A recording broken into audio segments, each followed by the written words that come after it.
बंधु माने सर्वप्रथमे आपण मानकु समस्तंकु इंग्राजी नववर्ष 2026 उपलक्षे अनेक शुभेच्छा एवं शुभकामना।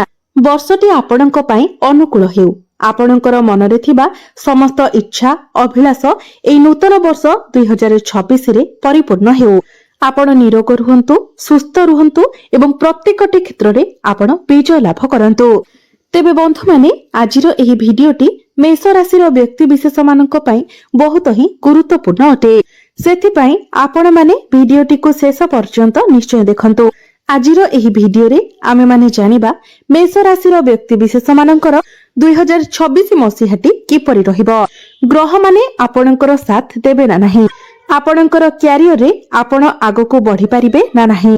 आपणकर स्वास्थ्य, शिक्षा, प्रेम जीवन, वैवाहिक जीवन, भाग्य, क्यारियर एवं व्यापार वाणिज्यर स्थिति, आपणकर आय, आपणकर व्यय ए 2026 मसीह रे किपरि रहिबो से विषय रे आजिरो एही भिडियो रे आमे माने विस्तार भाबरे आलोचना करिबा।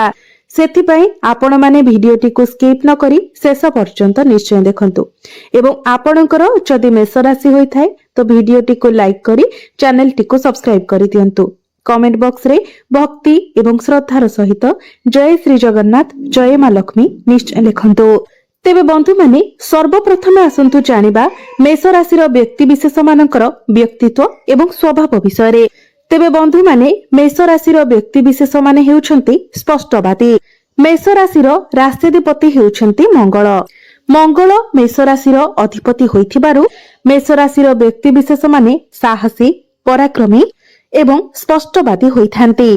मेष राशि अग्नि तत्वर राशि होइथिबारु बेले बेले मेष राशि व्यक्ति विशेष माने सामान्य कथारे ही चिड़ी जाइथांती, किंतु निजर रोकठोक मत पई सेमाने अन्य मानक निकटरे प्रशंसित होइथांती। निजर मंतव्य को सेमाने रोकठोक भाबरे रखिथांती। मेष राशि व्यक्ति विशेष मानकर उच्च आशा जोगु अनेक समय सेमाने सफलतार शीर्ष स्थान रे पहुंची थांती। मेष राशि व्यक्ति विशेष माने सामान्य तोषामत प्रिय अटंती। मेष राशि व्यक्ति विशेष मानकु केही मीठा कथा कहिले किंबा भलो व्यवहार कले मेष राशि व्यक्ति विशेष माने सेमानकर निजर होई जाइथांती। परिवार रे मध्य मेष राशि व्यक्ति विशेष मानकर अधिक गुरुत्व रही थाए। जदि आपणकर मेष राशि होई थाए आपण निश्चित भाବରେ लक्ष्य करिथिबे आपणकर मतामत ही परिवार रे सर्वदा ग्रहण करा जाय थाए। तो एबे आसंतु जानिबा मेष राशि व्यक्ति विशेष मानक पई वर्ष 2026 किपरि रहिबो। बंधु माने ए 2026 मसीहाटी आपणक पई बैलेंस रो वर्ष रहिबो, आत्मनिरीक्षण रो वर्ष रहिबो एवं किछि परिवर्तन मध्य आपणक जीवन रे आसीबो। आपणक मथिरे जे जिज्ञासा एवं नेतृत्व नेबार क्षमता रहिछि एही वर्षटी आपणकर भाग्य को परिवर्तन करिबो।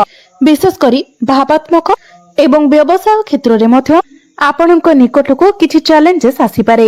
एही वर्षटी आपणक जीवन रे अनेक गुडिये परिवर्तन आनिबाकु जाउछि। विशेष करी जेहेतु आपणक कुंडलीर द्वादश भावरे शनि गोचर करिवे, राहु लाभ स्थान रे विराजमान करिवे, तेणु आपणको तो लाभ मिलिबो ही मिलिबो, किंतु जेतेबेले आपण किछि डिसिजन नेउछंती ता पूर्वरु भलो भाबरे भाबी चिंती आपण डिसिजन नेबा उचित, नचेत आपणको क्षतिर सामना करबाको पड़िबारे।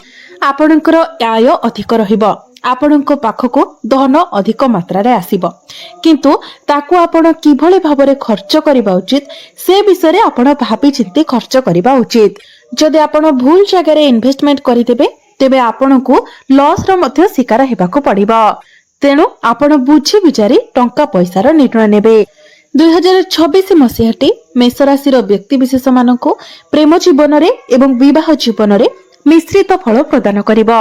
आपणकर प्रेम जीवन रे बेले बेले आपणक मध्यरे संपर्क बहुत भलो रहिबो एवं बेले बेले छोट मोट झगड़ा मध्य हेबो।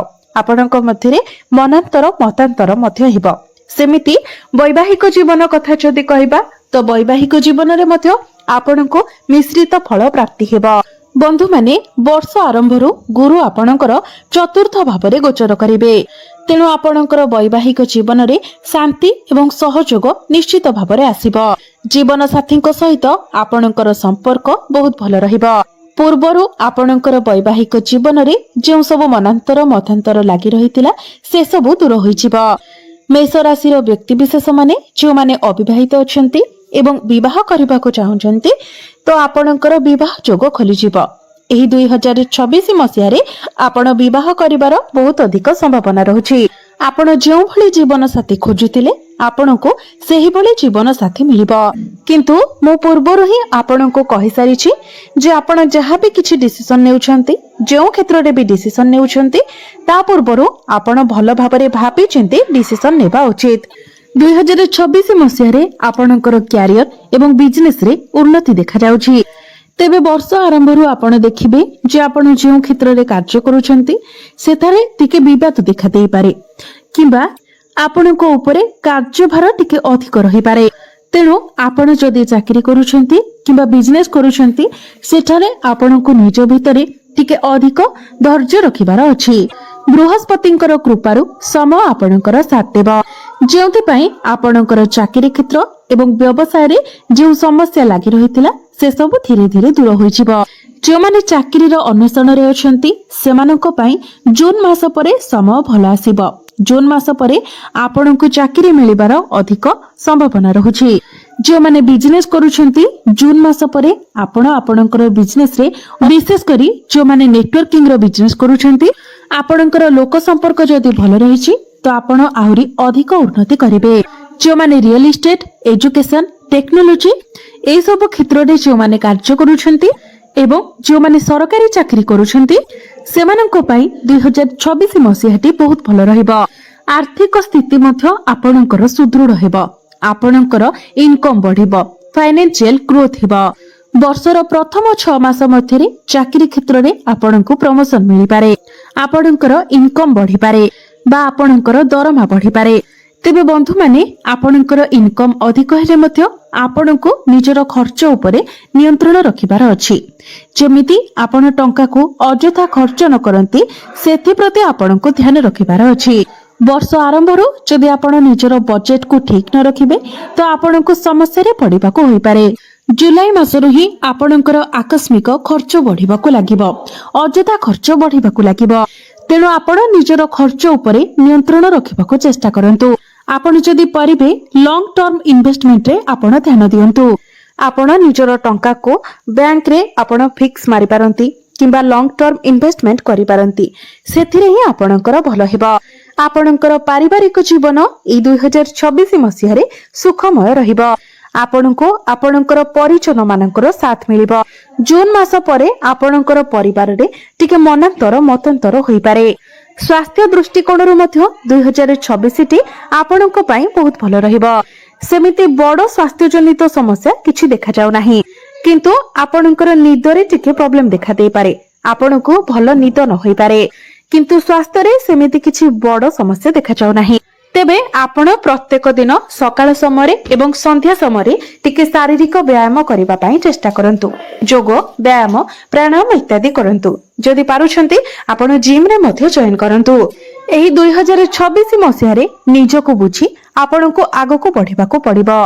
निजर परिवार को आपण समय दियंतु। निजर स्वास्थ्य प्रति यत्नशील रहंतु। एही 2026 मसीह रे आपण विदेश यात्रा करि पारंती। वैदेशिक गतिविधि रे आपण टिके अधिक समय देई पारंती। आपण जदि निजर कर्म क्षेत्र रे परिवर्तन चाहुतिले तो ताहा मध्य होई पारिबो। बंधु माने जदि आपण आपणकर पितांकर स्वास्थ्य रे किछिटा समस्या देखा देई पारे सेथि प्रति आपण सतर्क रहिबाको चेष्टा करंतु। पितांकर यत्न नेबाको चेष्टा करंतु। विशेष करी कोलेस्टेरोल एवं बीपी भली समस्या देखा देई पारे एवं जदि ऑलरेडी सेमानकर एभली किछि समस्या रहिछि तो आपण टिके अधिक यत्नशील रहंतु। एही 2026 मसीहाटी आपणकर संतान पक्ष को नेकी सेतेटा भलो रहु नाही।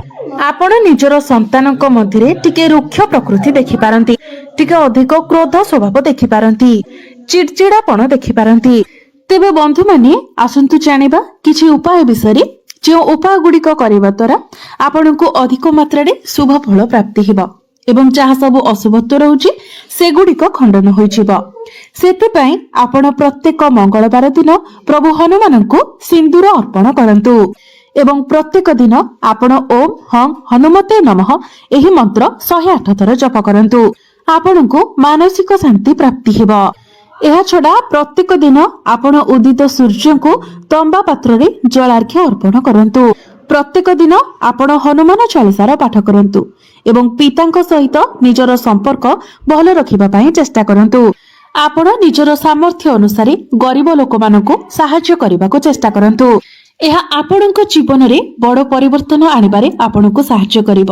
ତେବେ ମନେ ରଖନ୍ତୁ, ଆପଣ ଯେତେବେଳେ କାହାକୁ କିଛି ସାହାଯ୍ୟ କରୁଛନ୍ତି, ସାହାଯ୍ୟ କରିସାରିବା ପରେ ଆପଣ ତାକୁ ଭୁଲି ଯାଆନ୍ତୁ। କାହା ଆଗରେ କହିବା କିମ୍ବା ଏସବୁକୁ ଶୋ ଅଫ୍ କରିବା ଦ୍ୱାରା ଏହାର କୌଣସି ଫଳ ଆପଣଙ୍କୁ ପ୍ରାପ୍ତି ହୋଇନଥାଏ। ଦାନ ସର୍ବଦା ଗୁପ୍ତ ଭାବରେ କରାଯାଇଥାଏ।